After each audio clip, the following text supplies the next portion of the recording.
अच्छा जी मोहम्मद इलियास भट्टी साहब के हवाले नाल तुसां पुछदे पे आवे जी।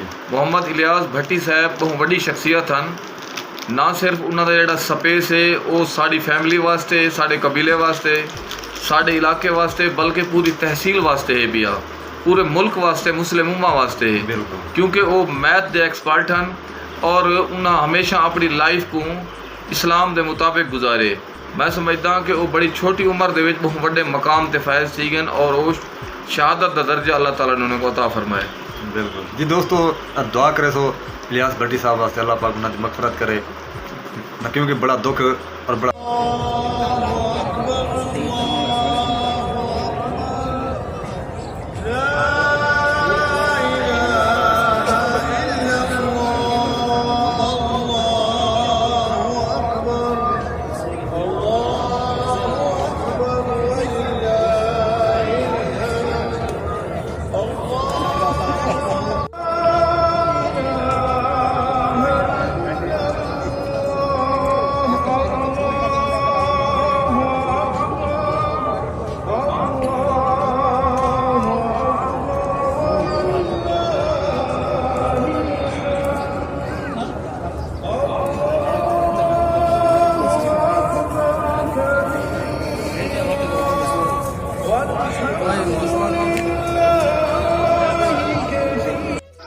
अस्सलाम वालेकुम रहमतुल्लाहि व बरकातहू। मैं हाँ मोहम्मद अदनान, तुसां मेरा यूट्यूब चैनल को आपकी उम्मीद करना अल्लाह के करम नाल, अल्लाह के फजल नाल मैं भी ठीक हाँ। अब तुसां भी ठीक हो सो तो सब तो पहले मेरे चैनल को सब्सक्राइब करे सो, लाइक करस्त करे ने मेरे स्टार। दोस्तों अज की वीडियो बड़ी मज़ेदार है और बड़ी दिलचस्प है। टाइम मैं पूरी 8 दिन मैं वीडियो स्टार्ट की है।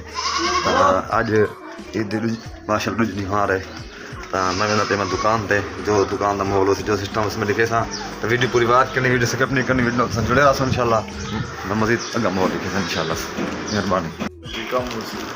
अस्सलाम वालेकुम रहमतुल्लाहि व बरकातहू। दोस्तों क्या हाल है? ठीक हो, खैरियत है और तबीयत ठीक है, फिटफाट हो? दोस्तों अज इस टाइम सारे मेहमान अख्तर भट्टी साहब मौजूद हैं सारे घर के अंदर, अस इन्हों को सलाम पेश करें, वेलकम करें जी। अस्सलाम वालेकुम सर। वालेकुम सलाम।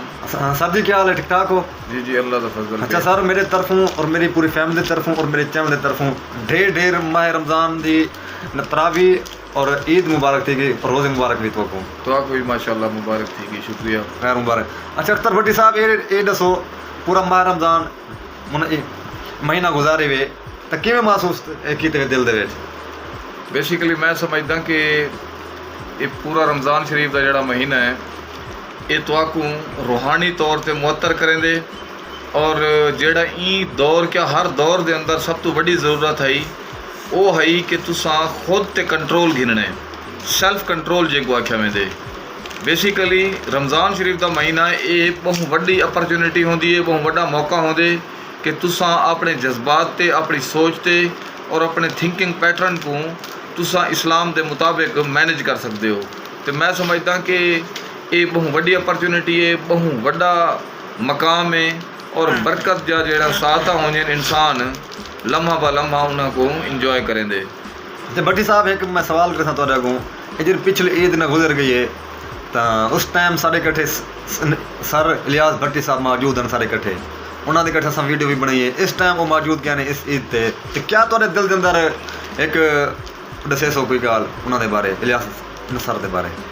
मोहम्मद इलियास भट्टी साहब मैं समझदा कि वो साढ़े जलालपुर पीरवाल की इंतहाई अहम शख्सियत हैं। मैं उन्होंने बड़ा इंस्पायर हाँ कि वो अपनी कैलकुलेटेड लाइफ जींदे पे हैं और छोटी उम्र दे विच उन्हां दा जेड़ा।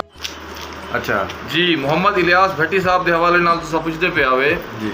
मोहम्मद इलियास भट्टी साहब बहुत वड्डी शख्सियत हैं। ना सिर्फ उन्हां दा जेड़ा स्पेस है वो साड़ी फैमिली वास्ते, साढ़े कबीले वास्ते, साढ़े इलाके वास्ते, बल्कि पूरी तहसील वास्ते है भी आ, पूरे मुल्क वास्ते, मुस्लिम उम्मा वास्ते है, बिल्कुल, क्योंकि वो मैथ के एक्सपर्ट हैं और उन्हें हमेशा अपनी लाइफ को इस्लाम के मुताबिक गुजारे। मैं समझदा कि वो बड़ी छोटी उम्र के बहुत बड़े मकाम ते फैज़ थी गए और वो शहादत का दर्जा अल्लाह ताला ने उन्हें अता फरमाए। बिल्कुल जी। दोस्तों दुआ करे सो इलियास भट्टी साहब वास्ते अल्लाह पाक उन्हें मगफरत करे, क्योंकि बड़ा दुख और बड़ा सदमा पहुँचे, क्योंकि एक साढ़े होते ना पूरी तहसील के अंदर, पूरे गाँव के अंदर, क्योंकि उन्होंने वालदा को और फैमिली को है उन्हें ਉਹਨਾਂ ਦੇ ਦਿਲ ਦੇ ਉੱਤੇ ਕੀ ਗੁਜ਼ਰਦੀ ਪਈ ਸੀ, ਸਾਡੇ ਉੱਤੇ ਗੁਜ਼ਰਦੀ ਪਈ ਹੈ, ਉਹਨਾਂ ਦੀ ਫੈਮਿਲੀ ਤੇ ਇਤਨਾ ਕੀ ਗੁਜ਼ਰਦੀ ਪਈ ਸੀ। ਤਾਂ ਮੈਂ ਰਿਕਵੈਸਟ ਕਰੇ ਸਭ ਦੋਸਤਾਂ को दुआ करे सो अल्लाह पाक उन्होंने मगफरत करे। ठीक है अख्तर भट्टी साहब, मेहरबानी, बहुत मेहरबानी, थोड़ा टाइम देते मेहरबानी जी। दोस्तों इस टाइम मैं दुकान पर आ गया, अज ईदी निहार दूजी स्टॉप या स्टॉप, क्योंकि कम चलता रहा सी स्टॉप या स्टॉप। चूड़ा वगैरह भी पेन, मेहंदी वगैरह, कौन एनका वगैरह बालें वास्ते। पर्स यार बड़ा खूबसूरत है, बालें वास्ते पर्स वगैरह भी पेन, एनका वगैरह भी है, सिस्टम सारा है, लेस वगैरह भी है, लेस वगैरह, लेस लेस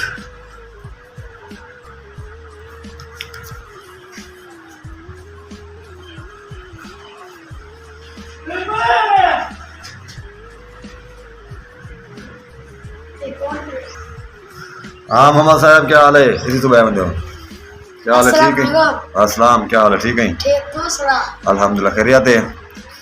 ईद की शॉपिंग भी की थी? हाँ। क्या की था अभी ईद अल्ली? मैं ईद वास्ते कोई घड़ी की दिया, हाँ। कपड़े शपड़े जूती सामान भी दिया। अच्छा, ते घर भेड़ी वास्ते घेन दिया, मुंदरियां, कांटे, हार। भेड़ी वास्ते कितने सामान? हाँ। अच्छा, ईद दी खर्चे देते भेड़ी बिरावे को चौकी ली थी? 200 देता। अच्छा, 200 रुपये लेते ही? हाँ। अच्छा, क्या बात है। ए दस ना तेरे भिरा कोई सौदेरा भी है ना? हाँ। चोखे दो ना क्या है? मोहम्मद मदरी, मोहम्मद नदीर। अच्छा, ते ने क्या पैगाम देना चाहना है उन्हें भिरा में को? तो मैं उन्हें पता ईद मुबारक थी गई, रोजे दा मुबारक ते बाकी मोहम्मद अदनान दुकान ले पे ओ वाक जेरी शायद मैं भेज देवा शो तो दे दो। अच्छा, सही है। अच्छा, ए दस मेरे को तू सऊदी कराने दा भाई? मेरी उम्र छोटा जिहा शनाख्ती कार्ड बरसी दे बाद। अच्छा अच्छा, क्या बात है, क्या बात है जी। दोस्तों ये मेरा बुलेर है, बुआ का पुत्र है, नाम मोहम्मद अली साहब। गपशप की थी, बाल माशाल्लाह सही ने बड़ा आगे दुकान पे आगे माए पास दुकान गपशप करे से बैठे। मैं कहा मेरा बेटा कोई मसला गया थे इंशाल्लाह सन्ना रसो मैं मजीद विजिट करे से।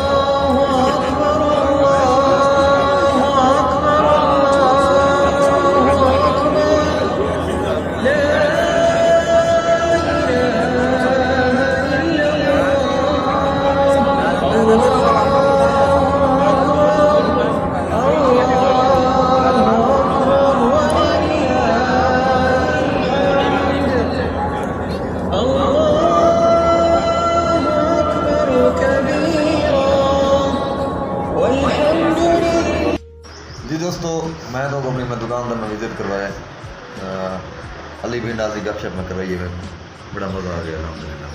तो अख्तर भाई नाल भी हाल वाल की थे, वो भी सरकार आया क्योंकि अख्तर भट्टी साहब सारे कज़न है, मामे ने बेटे, उन्होंने नाल भी हाल गपशप की थी, बड़ा मज़ा आ गया। तो मैं हम करे वीडियो का एंड, वीडियो अच्छी लगे वीडियो पूरी बात करे सो, मेरे चैनल को सब्सक्राइब करे सो। पाकिस्तान जिंदाबाद, पाक फौज जिंदाबाद। नेक्स्ट वीडियो में जब तक के लिए अल्लाह हाफ़िज़, मेहरबानी।